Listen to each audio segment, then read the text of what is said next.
Okay, so episode 2, my life story. This is about the time that I started going to school.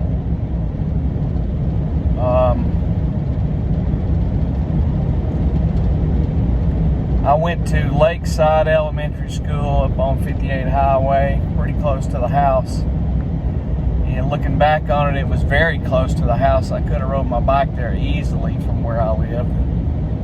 I didn't, my mom took me every day. Seemed like she took me to school and then I rode the bus home. That's kind of what I remember. And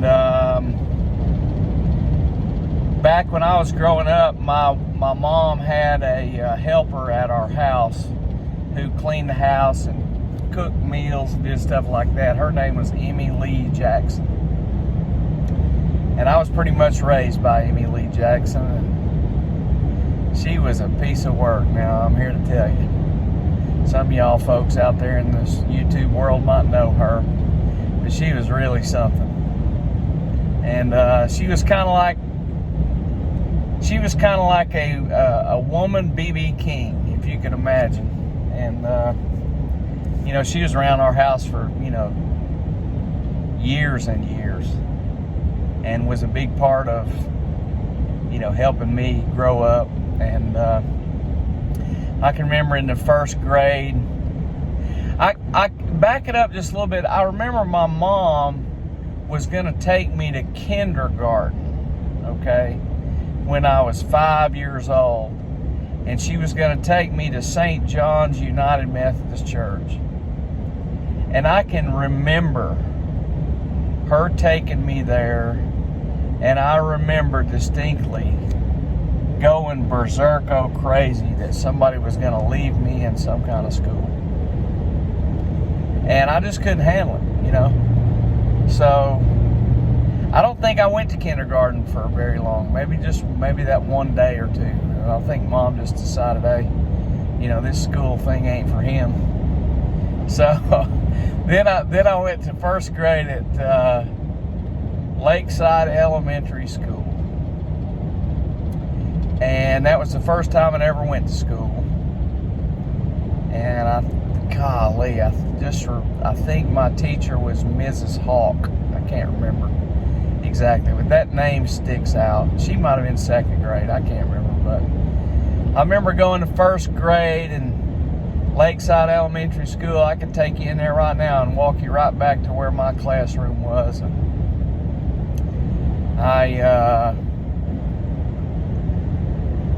it was the last one on the hallway before you got to the playground. And I can remember that, school was kind of all right. It didn't bother me too bad. This is kind of my first experience with girls, being around a lot. And I found that I really liked girls, like a whole lot, They were awesome. And I can remember that in first grade I had 17 girlfriends.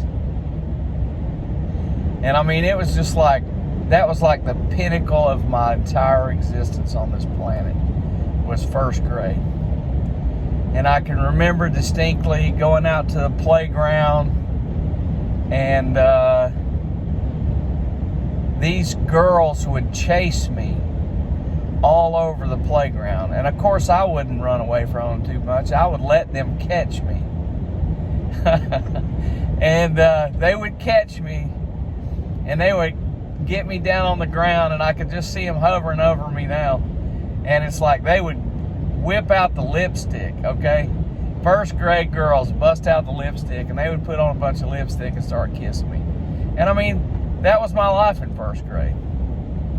It was actually very awesome. And I remember that to this day. And of course, I do also remember one time in first grade, and if Kathy Reddick ever sees this video, she'll bust out laughing about this. But there was a time when people had these like fancy erasers that they would put on their pencils. And, you know, they were in like shapes of different things. I had a Mexican one. I think it was like a Mexican or something like that. And she had one that was like it seemed like it was a purple, like a groundhog or something, you know. So anyway, she had this purple groundhog eraser. And I can remember getting in trouble because there's a matter of fact, there's a note sent home from my teacher at some point, you know, there that I've read over the years, that I took that eraser away from her, you know, and she wouldn't let me have it. She took it back, and so I bit her. That's what the note that was sent home said. So anyway, and I can remember in second grade, by the time second grade rolled around,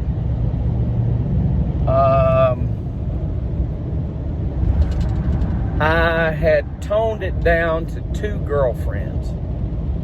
I'd gone from 17 to 2. And there was a girl named Lisa Turner that was one of them, and the other one was named Kathy Reddick. I remember those 2. One was a platinum blonde, and the other one was a brunette.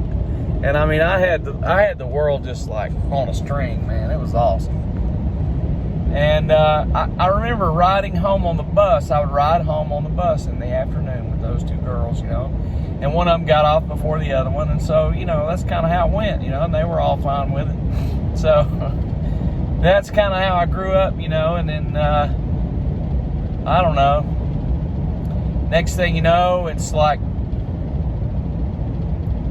I'm going through the 3rd grade, and my 3rd grade teacher, her name was Mrs. Hentz.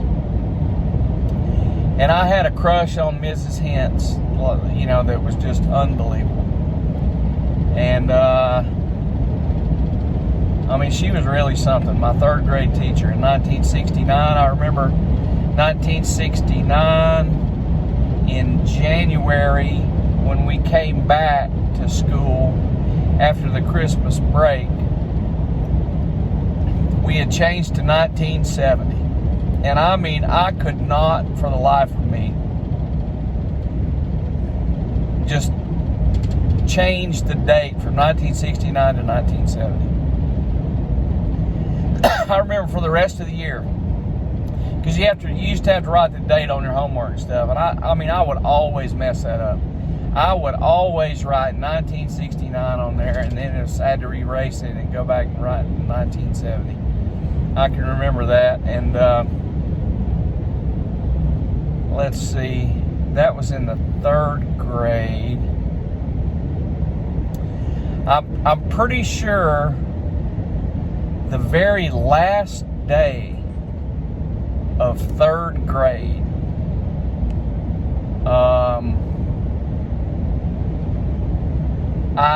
there was a girl in there named Barbara McNeil. She's one of my friends on Facebook today, and she'll get a kick out of this if she ever watches this video. It's pretty funny. The last day of 3rd grade, I mean, I'd wanted her to be my girlfriend all year long in 3rd grade. And by the last day of 3rd grade, I'd finally slipped a note to her with the check boxes on there, you know. Yes, you know, check here, yes, check no, whatever, you know, if you want to be, you wanted to go with me or whatever. I don't know where we're going, but anyway, she checked the box yes on the last day of school. Now, can you imagine? You know, this girl finally decided to be my girlfriend on the very last day of 3rd grade. And I mean, you know, after that, I wasn't going to see her again think about it, all summer long when you're a kid. So anyway, I don't ever know what happened to that, but 4th grade came along, and I was still going to Lakeside. And then somewhere along the line, after Christmas break or whatever, my family bought a new house. And we moved to East Brainerd, right off Vance Road, in 1970. And I started going to Elbert Long School, which is right down the street. I literally did walk to school uphill in the snow both ways, that whole story. I walked to school in the 4th grade, and somewhere along the line of 4th grade is when I got saved at a revival. And I don't know exactly when it was, but it was during the school year. I was 9 years old.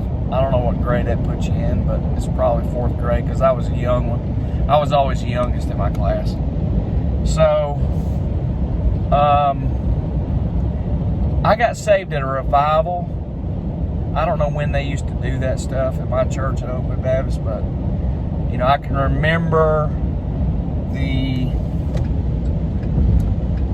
service, and I can remember that I knew the particular service that they were going to have a invitation, and I decided before the service ever started that I was going to go down front and give my life to Christ.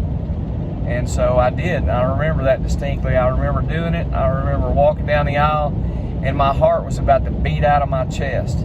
I mean, it was just an unbelievable experience. And I got saved. And so that was my conversion experience at a revival at Oakwood Baptist Church back when I was 9 years old. And I can remember Lester Hall was the pastor, and he came over to the house a couple days later and talked me through everything and made sure that I understood what was going on and stuff like that. I kind of felt nervous about that, That was kind of weird having a preacher show up at your house and whatnot. But anyway, that's what happened. And, pretty much I can remember that week, especially playing football at the recess time during school. I can remember, I was like scoring touchdowns and stuff, and I was super motivated. And I told everybody, I said, the reason I'm doing so good is because, Jesus lives in my heart. And so, I mean, it definitely had an impact on me for sure, even at such a young age. And, like I said, I was born and raised in church. We were there all the time. Sunday morning, Sunday night, Wednesday night. It was a big social thing for me too, that I was kind of always there. And, 4th and 5th and 6th grade at Albert Long School, I can remember that in school I was always the smartest one in the class. Me and some girl, it seemed like, always were number one. I didn't have any trouble in school doing the work. I had no problems at all understanding what was going on. I was an extremely good student, and I made straight A's in the school work, and I always got unsatisfactory in conduct because I was always just a rabble-rouser, And so that's just kind of how it was growing up through school. And 4th, 5th, 6th grade over at the Albert Long School was really great. I mean, I got along great with all the people that I went to school with throughout my whole time of elementary school. And, I especially liked the fact that we had girls around. I always had girlfriends, I can remember that distinctly. And, that was just a great time in my life. Elementary public school. I mean, it was the best. I mean, I didn't hate school. Granted, I was glad when it was out because I got to go do stuff in the summertime and not have to go to school. But I didn't mind going to school, and I did pretty good in school. And along about the age of 9 years old is when I picked up the guitar for the first time too. I started playing guitar when I was 9 years old, and my mom bought me a pawn shop guitar, of some kind. And then I got another guitar that was a Con. They made horns, and they made all kind of instruments and stuff, and they had guitars. And this was actually a pretty good guitar. I'm sure it was laminated, but it was glossy, and it worked good. And I had a teacher, seemed like his name was Osborne. Golly, Randy Osborne or something like that. I don't remember. Maybe some of y'all remember that guy. But anyway, I took lessons from him for a little bit, and I didn't really do that good with it. And but I would try to play, and I know that I just remember guitar being extremely hard. For some reason, I wasn't very good at the guitar. And I tried and tried and tried and worked at it and worked at it. At some point along the line there, maybe in the 6th grade, for Christmas, my mom and dad got me an electric guitar. I mean, it was a Silvertone Sears or whatever it was, you know, like a big ES335 looking thing, Sunburst. Had these gold pickups in it and had some little amp, you know. And then I bought me a fuzz box. Man, that was something else. I had a fuzz box, and I mean, I was constantly playing that thing, trying to figure out how to play it, you know, when I was just a kid. And that was pretty much the extent of my existence during elementary school, 1st through 6th grade. It was pretty much that. Going to school, playing t-ball, baseball, stuff like that. I got introduced to golf when I was 9 years old. The guys in my neighborhood, they had golf clubs and stuff, and I started, you know, getting the golf clubs out and got me a golf club and started playing golf when I was 9 years old, and we'd play in the front yard and stuff. And so that's kind of my existence through the 6th grade.